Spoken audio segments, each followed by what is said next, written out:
Bonjour à tous et bienvenue sur les rendez-vous d'Elena. Alors aujourd'hui, on va s'attaquer à un sujet un peu plus légal, un peu plus théorique, c'est-à-dire la construction d'un formulaire d'inscription à votre newsletter qui va répondre aux exigences des RGPD. Donc qu'est-ce que c'est les RGPD? C'est le Règlement général de protection des données, donc qui est en vigueur depuis 2018 et qui va un peu cadrer tout ce qui est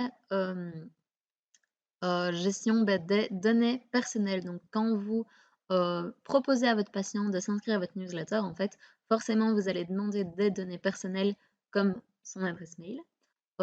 Parfois, il y a des newsletters qui vont un peu plus loin, donc qui demandent aussi le numéro de téléphone, etc. Mais ici, je vais vraiment me concentrer sur la demande d'adresse mail. Et donc, c'est une information qui est personnelle et du coup, il faut respecter le règlement.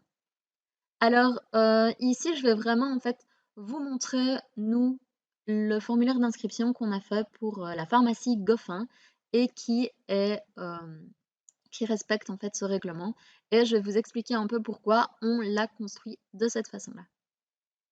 Alors, vous voyez, tout d'abord, niveau design, en fait, on essaye toujours de personnaliser un maximum toutes les plateformes, tous les outils que vous utilisez pour que vos patients se rendent bien compte qu'ils s'abonnent à une newsletter dans sa pharmacie principale, sa pharmacie de référence. Et donc, pour ça, on essaye toujours un peu de personnaliser, comme par exemple ici avec le fond d'écran qui est une photo de la pharmacie, tout simplement. Donc ça, c'est niveau design. Maintenant, je vais penser un peu au contenu.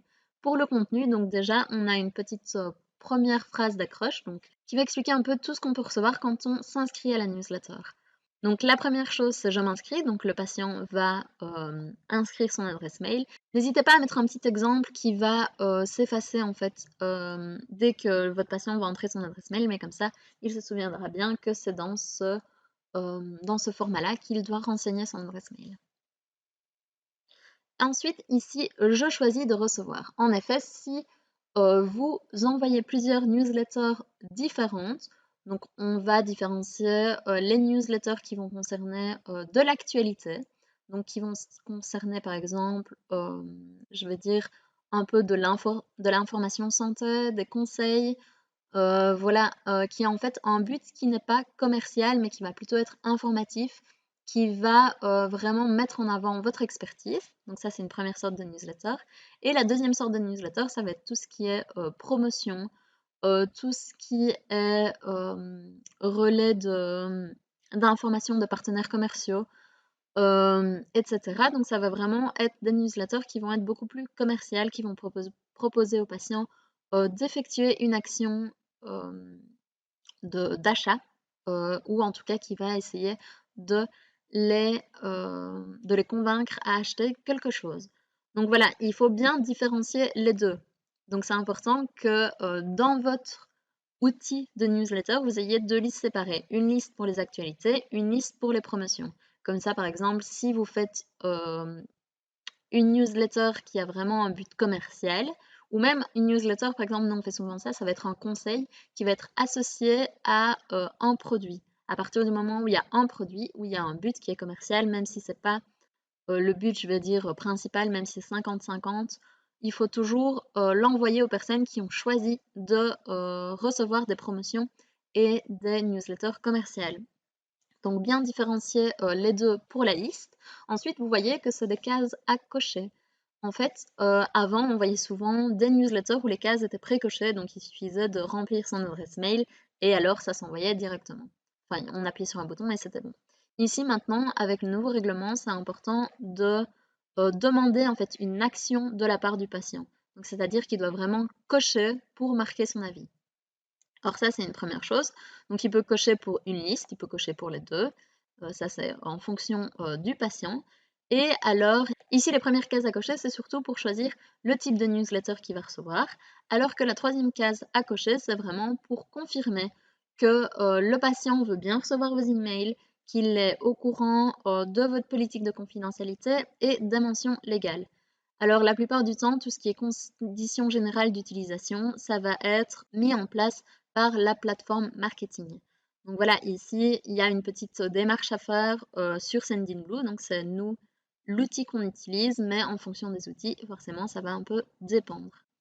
N'oubliez pas aussi de préciser que vos patients peuvent se désinscrire à tout moment en cliquant sur les liens qui sont présents dans la newsletter. Encore une fois, en fonction des outils, c'est possible que l'outil que vous utilisez mette directement un lien pour se désinscrire. Si ce n'est pas le cas, donc vérifiez bien. Si ce n'est pas le cas, il faut que vous le fassiez pour chaque email. Donc si vous créez un template ou si vous envoyez vraiment des emails uniques, à chaque fois, il doit y avoir un lien qui permet aux patients de se désinscrire. Ça, c'est très, très, très important.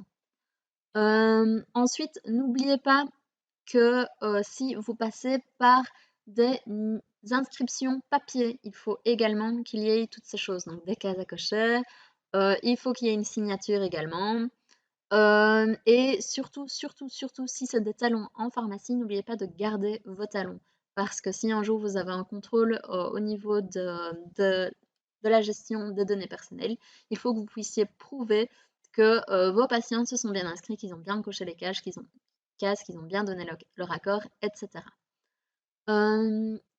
Important aussi, c'est une pratique qui s'appelle le double opt-in. Donc ça veut dire que quand le patient va vraiment s'inscrire à cette newsletter, donc il va mettre sa petite adresse, il va accepter, il va prouver que ce n'est pas un robot, ça c'est un peu plus pour vous, c'est pour vous éviter d'avoir des adresses un peu spam. Donc ça c'est pour prouver que c'est vraiment bien un patient qui souhaite s'inscrire et non pas un robot, comme je viens de le dire. Dès qu'il a rempli ce petit formulaire, qu'il clique sur s'inscrire, il va recevoir un premier email qui va lui demander de confirmer son inscription. Alors il faut toujours vérifier que dans votre outil, on vous propose bien d'envoyer cet email parce que donc ça s'appelle le double opt-in et c'est ça qui va permettre encore une dernière confirmation du patient pour l'inscription à la newsletter et qui va vraiment être parfaite pour l'RGPD. Alors comment est-ce qu'on pourrait encore un peu améliorer cette inscription à la newsletter? Ce serait de dire au patient qui s'inscrit la façon dont son adresse email va être utilisée. Donc préciser que l'adresse email qui est renseignée ne sera utilisée que à des fins d'information ou des fins commerciales en fonction de la liste choisie, qui provient de la pharmacie et forcément que ces informations ne vont pas être partagées avec des tiers, des partenaires commerciaux ou d'autres partenaires. Donc voilà, ça c'est juste la petite chose qui manque sur ce formulaire d'inscription que je vais aller directement rajouter pour que ce soit bien complet. Et comme ça, vous avez vraiment toutes les infos. Alors, dernière petite précision, c'est au sujet de la tournure de vos phrases pour les cases à cocher. Donc, vous ne pouvez pas induire en erreur votre patient forcément, donc il faut vraiment que votre terme soit très clair. Donc ici, c'est « Je souhaite recevoir les actualités de la pharmacie ». Donc il ne faut pas avoir un texte qui va être, par exemple, « Cocher cette case pour ne pas recevoir nos promotions ». Non, il faut vraiment qu'il y ait, que ce soit clair, que ce soit concis et que ce soit le plus simple possible pour que le patient s'y retrouve et qu'il sache bien à quoi il s'inscrit. Voilà, donc c'était un petit tuto assez simple, hein. Si vous souhaitez savoir un peu quel type d'outils on a pour des newsletters, n'hésitez pas à nous le préciser. Nous, on peut s'occuper donc de mettre vos newsletters en place, donc que ce soit la configuration et la création du visuel et du contenu, forcément toujours en accord avec ce que vous voulez mettre et à ce qu'il se passe en pharmacie. On s'occupe également de tout ce qui est mise en place du formulaire, création des contacts, création des listes, vraiment tout ce qui est un peu plus administratif et en arrière-plan. Comme ça, vous, au final, vous n'avez qu'à nous fournir plus ou moins ce qu'il se passe en pharmacie et on s'occupe du reste. Donc n'hésitez pas à nous poser plus de questions si vous en avez dans les commentaires ou à nous joindre par mail ou par téléphone.